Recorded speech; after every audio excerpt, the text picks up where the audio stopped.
Hello there, internets. I have to ask, what is it with space games and a German phrase, eines Tages, which means sometime in the indefinite future, because that's really come to mind this week.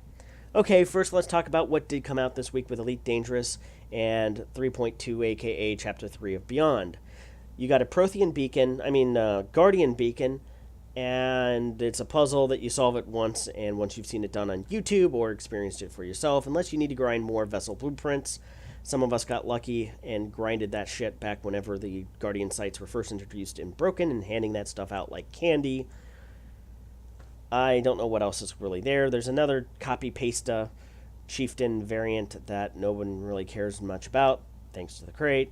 And these human guardian hybrid fighters, I guess they must be effective against Thargoids or something, but against other AI human ships, meh.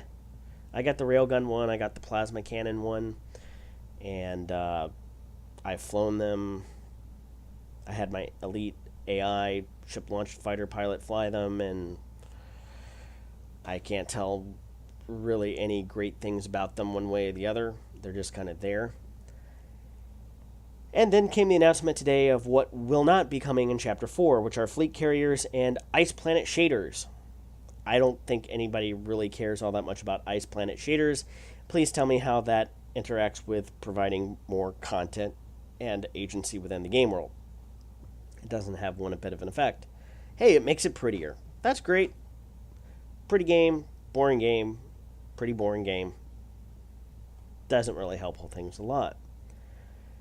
Now, they put out a statement on their forums, that Frontier did, that is just PR gobbledygook. And whenever those of us who've criticized Frontier for many years for holding their cards close to their chest and saying that we need more clear communications, this is not clear communications. I kind of had to go through and unpack it, and it was a lot of really colorful PR bullshit for saying that the graphics overhaul of Ice Planets and Fleet Carriers not going to be in Chapter 4. That they're working on something that's really exciting, like everything they ever work on, but they can't tell us any more details on that. Oh, and by the way, those of you with lifetime expansion passes or alpha or premium beta backers like myself, no paid content coming in 2018, although you're going to get something. And it's sounding like a store credit or something, maybe, to buy ship skins, or maybe a new ship skin or ship kit or something. I don't know. It just seems like they've shifted things off to where now fleet carriers sound like it's no different than atmospheric planets or space legs. It's coming, hopefully, someday, maybe it'll be very exciting. And that's it? This is where we're back to? Really? Tell you sum up my recent experience with Elite Dangerous over the past few months. Now, granted, having a 5 going on 6-month-old is a big reason why I haven't been that engaged with either you all out here in the video making and YouTube communities and all of that good stuff. But I happened to look on my histories tab whenever I had logged in. The last time apparently I logged in was June 26th, because that has what it was when I had winged up with Brannigan, aka Sketch. Before that was April the 3rd, when I had winged up with Sketch and Bob. That means in the last 4 months, I've logged into Elite Dangerous, apparently, twice. And I feel absolutely no great desire to log into it again. You know what I did Tuesday night when the big patch hit and released? Normally I would have been on that stuff as soon as it came out. Granted, having a 5-month-old again doesn't mean I can do that in the middle of the day like I used to be able to. But my wife got home that night. I went down to play computer games for a couple of hours, and I fired up Dynamic DCS, or playing on DCS on the Dynamic DCS server, instead of playing Elite Dangerous. Logged into Elite Dangerous the next day, and part of that had to be with Bob's work schedule and stuff like that. He's not off in the evenings anymore on Tuesdays. So logged in Tuesday. Didn't log into, went to a baseball game on Thursday night, so that's why I didn't log in on Thursday. But here I am on a Friday night making this video, getting ready to go pack to leave for the weekend, for Labor Day weekend here in the US. And if I play any games tonight, it's going to be Dynamic DCS again. I just have absolutely no desire.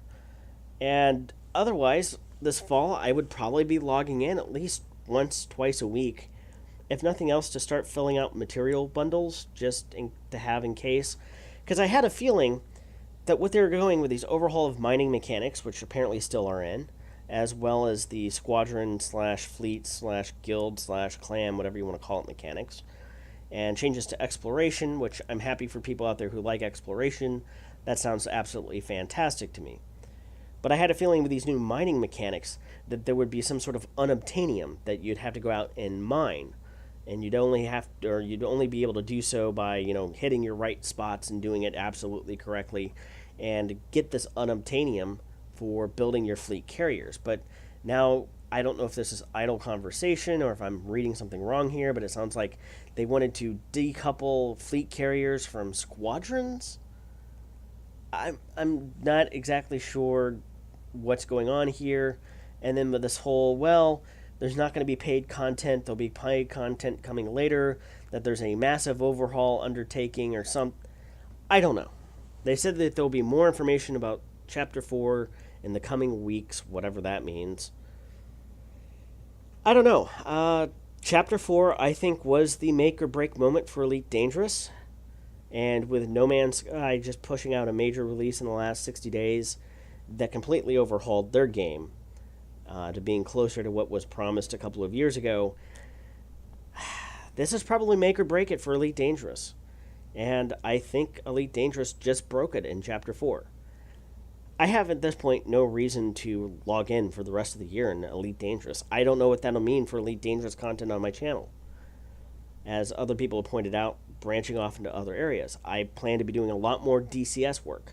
I am much more excited with the Autumn Helicopter bundle for DCS that'll be coming out next week, and being able to utilize that in Dynamic DCS to sling load, than I am anything that I've seen here with Elite Dangerous coming out later this year. Until we get more details and specifics, I don't know.